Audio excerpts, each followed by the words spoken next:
Have you ever felt like your electricity bill is written in some kind of secret code? Well, today, we're going to crack that code. We are going to break down what you're actually paying for, how it's all calculated, and probably most importantly, how you can finally take control and start saving some money. So let's just dive right in. You've seen it on your bill 100 times, right? That mysterious little KWH. What in the world does it actually stand for? Well, you are not alone in wondering that. It's really the key to understanding your entire bill. And trust me, by the end of this, it's going to make perfect sense.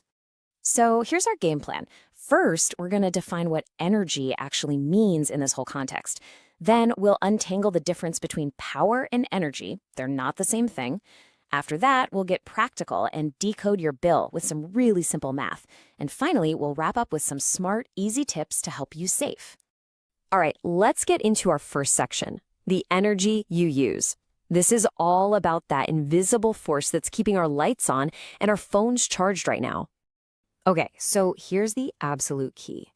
When your bill talks about consumption, it's talking about electrical energy. Just think of it as the total amount of juice your appliance drinks up over a period of time. It's not just about flipping a switch, it's about how much power is being used and for how long. This is what you consume, and this is what you ultimately pay for. So how do the utility companies even measure this stuff? Well, they use a special unit, the kilowatt hour, or kWh. And the idea behind it is actually pretty simple. 1 kilowatt hour is just the amount of energy it takes to run a 1,000-watt appliance for exactly 1 hour. Imagine a big space heater blasting for that full hour. Boom, that's 1 kWh right there.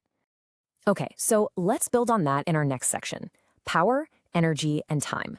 These three things are like the secret ingredients that work together to create the final number on your bill. Let's see how they do it. First up, we've got electrical power. Now, if energy is the total amount of electricity used, you can think of power as the speed at which it's being used. It's how fast your device is gulping down that energy. And we measure it in watts.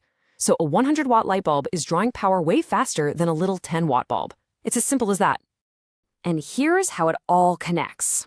Now, don't let the formulas scare you. That first one you see, E equals P times T, that is our golden rule for today. The total energy you use is simply the device's power multiplied by the time you run it. That second one is a bit more for the electricians, but for us, that first formula is the key to unlocking your entire bill. All right, theory's over. It is time to get practical. In Section 3, Understanding Your Bill. We're going to take what we just learned and apply it to some real numbers, so you can see exactly how your final cost gets calculated. Here it is. This is the simple math behind what you owe. The total cost is just the energy you used in those kilowatt hours multiplied by whatever rate your utility company charges for each one. That's it. Let's see it in action. Let's walk through a classic example together. Let's say you've got that 1,000-watt heater and you run it for 3 hours straight on a really chilly evening. How much energy did you just use? Let's do the math. It's a really simple 3-step process. So, for step 1, we've got to convert the heater's power from watts into kilowatts so it matches the unit on our bill. While 1,000 watts is exactly 1 kilowatt. Easy enough. Step 2, we use our golden rule. Energy equals power times time. So that's 1 kilowatt multiplied by 3 hours. And that brings us to step 3, the results. The heater used 3 kilowatt hours of energy. Okay, so that was just for one appliance. But what about a whole month's worth of usage for your entire house? Let's scale this thing up and turn that basic calculation into what a full monthly bill might look like. And again, it's a really straightforward process. Step 1, you just need to know your total usage for the month. We'll say for this example, it's 250 kilowatt hours, and you can find this exact number on your own bill. Step 2, know your rate. Let's use an example rate of 20 cents per kilowatt hour. And for step 3, you just multiply them. 250 kilowatt hours times 20 cents, which gives you $50. And there you have it. That's the total electricity bill for the month. See, by understanding those simple steps, you've just decoded the whole process. It's not magic, it's just math.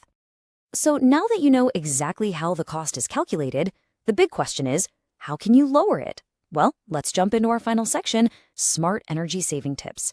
This is where you really get to take control. Here are a few easy wins you can literally start with today. Switching to energy-efficient LED bulbs, that can make a huge difference over a year. Simply turning off lights when you leave a room, it's a classic for a reason.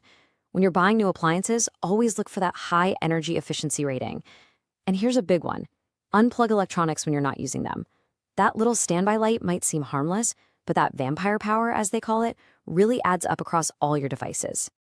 Okay, we covered a lot of ground pretty quickly there. So let's do a quick summary to really lock in the key takeaways from all this. So just remember these key points. Your bill is based on energy, and it's measured in kilowatt hours. That energy is calculated by multiplying an appliance's power by the amount of time you use it. And maybe most importantly, really small changes in your habits can lead to big savings. Just understanding this simple math is the first step to taking back control of your bill. So we'll leave you with this final thought.